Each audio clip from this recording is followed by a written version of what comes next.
कुर्सी के साथ नहीं चिपकेंगे, हम रिजाइन करेंगे, इन मास हम सब रिजाइन करेंगे। एडमिनिस्ट्रेशन जो थी वो काम करती तो शायद हम इन बच्चों की जान को बचा सकते थे। सियासत इतनी हावी होगी कि एक इंसान की जिंदगी से ज्यादा उनको अपनी पर्सनल ईगो ज्यादा इंपॉर्टेंट थी।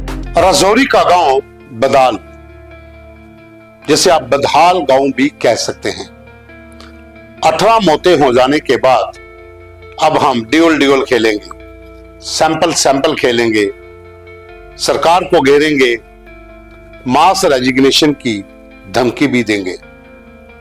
हो भी सकता है, क्योंकि कहीं ना कहीं खामियां तो हैं स्वास्थ्य विभाग में भी, सरकार में भी। 7 दिसंबर से लेकर अभी तक 18 लोगों की जान चली गई है, जिसमें अधिकांश बच्चे हैं। 6-7 के करीब लोग अभी अस्पताल में हैं, उनका इलाज चल रहा है। पूरे इलाके को कंटोनमेंट जोन घोषित कर दिया गया है। कोविड जैसी स्थिति बन चुकी है, तारें लगा दी गई हैं, गांव के भीतर जाने की मनाही है, शादियां रोक दी गई हैं, कोई भी सामूहिक कार्यक्रम नहीं हो सकता है, पहरा लगा दिया गया है। स्वास्थ्य विभाग की टीमें 24 घंटे वहां पर तैनात हैं। पैरामिलिट्री फोर्स और जम्मू कश्मीर पुलिस को भी तैनात किया गया है। कोविड में जिस तरह से पूरा लॉकडाउन होता था ना, उसी तरह से कर दिया गया है। खाने पीने की सुविधा तो सेना भी मुहैया करवा रही है, लेकिन नतीजा अभी तक कुछ नहीं निकला। सैंपल जैसे मैंने कहा, पानी के सैंपल, खाने के सैंपल और चीजों के सैंपल, कभी बात आती है न्यूरोटॉक्सिन की, कभी बात आती है केडीएम की। जहर है, साजिश है, आखिर पूरा मामला है क्या? अभी तक किसी भी नतीजे पर हम नहीं पहुंचे हैं, लेकिन सियासत अब इसमें आ गई।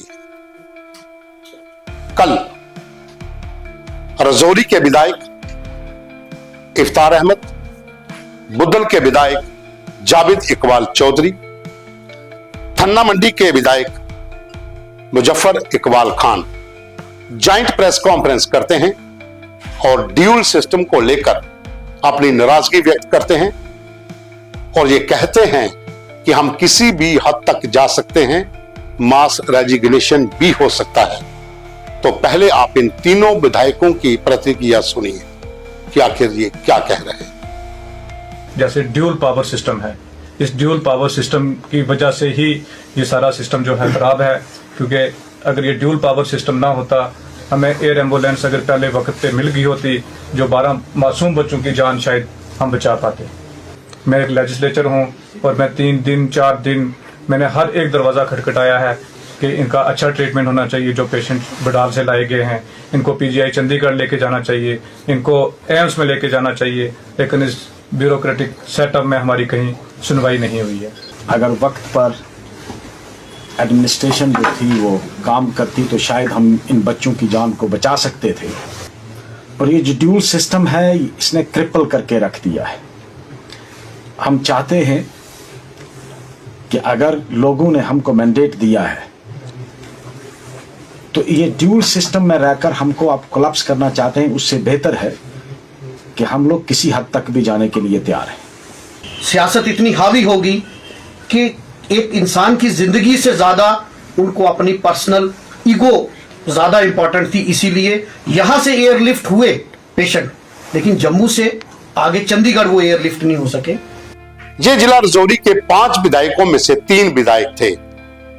नौशहरा के विधायक डिप्टी सीएम सुरेंद्र चौधरी और कालाकोट सुंदरबनी के विधायक रणधीर सिंह, वो इस प्रेस कॉन्फ्रेंस में नहीं थे। एक भाजपा से हैं, डिप्टी सीएम एनसी से हैं, मुजफ्फर इकबाल खान इंडिपेंडेंट हैं और साथ ही जावेद इकबाल चौधरी नेशनल कॉन्फ्रेंस से हैं। अब इस पर सियासत खेली जा रही है। इनका आरोप है कि सरकार ने समय पर इन्हें एयर एम्बुलेंस मुहैया नहीं करवाई। तमाम कमियां हो सकती हैं, खामियां हो सकती हैं। जम्मू कश्मीर की सरकार भी उतनी ही जिम्मेवार है जितना एलजी प्रशासन है। स्कीना इटू जो स्वास्थ्य मंत्री हैं, उन्होंने भी दौरा इस गांव का किया है। मुख्यमंत्री उमर अब्दुल्ला ने भी इस गांव का दौरा किया है। डिप्टी सीएम सुरेंद्र चौधरी ने भी किया है। तमाम बड़े नेता गए। कई टीमें वहां पर स्वास्थ्य विभाग की जो एक्सपर्ट हैं वो दौरा कर चुकी हैं, अपनी अपनी राय सब व्यक्त कर रहे हैं। जम्मू कश्मीर की टीमें, चंडीगढ़ पीजीआई की टीम, पूना की टीम, बेंगलोर की टीम, तमाम जो बड़े बड़े एक्सपर्ट हैं वो यहां पहुंचे हैं। लेकिन बात अब आ गई है कि आखिर इन लोगों की मौत का जिम्मेवार कौन है। आरोप ये भी लग रहे हैं कि सरकार ने किसी की नहीं सुनी। ऐसे विधायक वो कहते हैं कि मैं हर दरवाजे पर गया लेकिन मेरी सुनवाई नहीं हुई। एक अधिकारी ने दूसरे अधिकारी पर काम टाल दिया। स्वास्थ्य विभाग का जो ढांचा है वो सब जानते हैं कि जम्मू कश्मीर में अभी भी उसकी बुरी हालत है। प्रयास किए जा रहे हैं कि ढांचे को सुधारा जाए। नए मेडिकल कॉलेज तो बन गए लेकिन वहां पर इतना इंफ्रास्ट्रक्चर अभी नहीं है। समय लगेगा, लेकिन जब कोई ऐसी आपदा आ जाती है तो उस इलाके में ये बुनियादी चीजें होना बहुत जरूरी है। लोगों को सुविधा करवाना बहुत जरूरी है। लोगों में दहशत का माहौल है, लोग डरे हुए हैं। जरूरी नहीं बदाल गांव, उसके आसपास का जो पूरा इलाका है वो लोग सहमे हुए हैं कि कहीं ये अज्ञात बीमारी, ये रहस्यमय बीमारी उनके घर की तरफ रुख न कर ले। छोटे छोटे बच्चे परेशान हैं, बुजुर्ग परेशान हैं, आम लोग, युवा परेशान हैं कि आखिर हो क्या रहा है। इस गांव में तो मातम छा गया है। 18 जाने चले जाना, वो भी इतने कम समय में, कहीं ना कहीं हर व्यक्ति को झकझोर कर रख देती है। भाई साहब, रात को नींद नहीं आती है। जब ऐसी आपदा किसी इलाके में आती है आप सो नहीं सकते हो। वो दृश्य आपको सोने नहीं देते हैं जब छोटे छोटे बच्चों को दफन किया जा रहा था। आखिर जिम्मेवार कौन है? क्या कोई बड़ी साजिश है? क्या कोई ऐसा व्यक्ति है जो इस पूरी साजिश के पीछे है? वो पुलिस की जो सीट है वो अपना काम कर रही है, जांच चल रही है, स्वास्थ्य विभाग की टीमें अपने सैंपल ले रही है, लेकिन इसके ऊपर अब सियासत हो रही है। आप सियासतदान हैं, आप सियासत करिए, ये आपका काम है, लेकिन पहले लोगों को बचाने के लिए सब एकजुट हो जाइए। पार्टी को छोड़िए,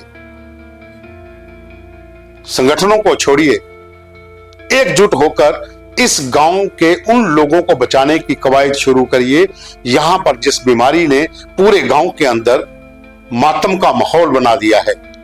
जो लोग अभी भी अस्पतालों के भीतर उपचाराधीन हैं उनको शिफ्ट करिए बाहर, बेहतर इलाज मुहैया करवाइए ताकि मौतों का सिलसिला थम सके, रोक लग सके और लोग जो हैं आराम से सो सकें।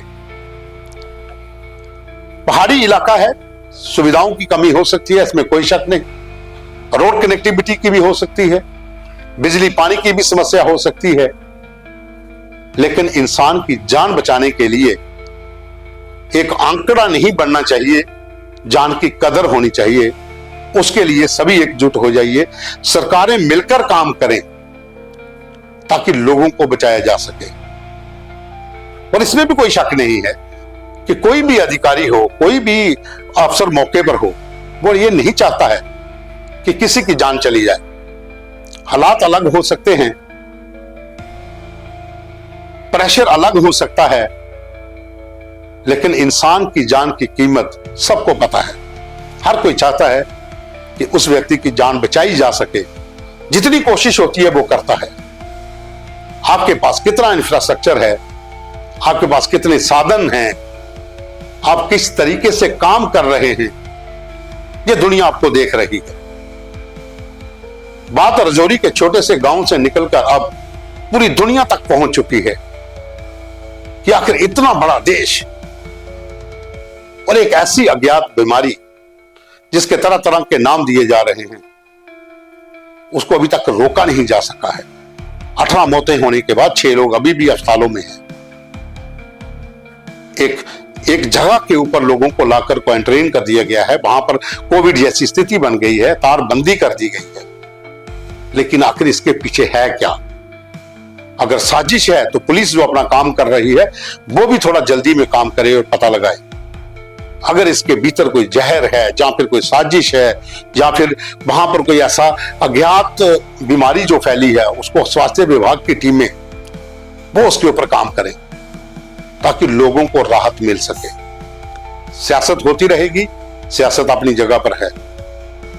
समय है सबको इकट्ठे होकर इस मुश्किल की घड़ी में एकजुट होकर काम करना और उन इलाके के लोगों के अंदर भरोसा पैदा करना कि आपके साथ आपके प्रतिनिधि खड़े हैं, आपके साथ आपकी बिरादरी खड़ी है, आपके लोग खड़े हैं, हर धर्म हर मजहब के लोग आपके साथ हैं, सरकार आपके साथ है, ताकि लोग जो अभी वहां पर इस माहौल में घबराए हुए हैं, सहमे हुए हैं, उनको राहत मिल सके।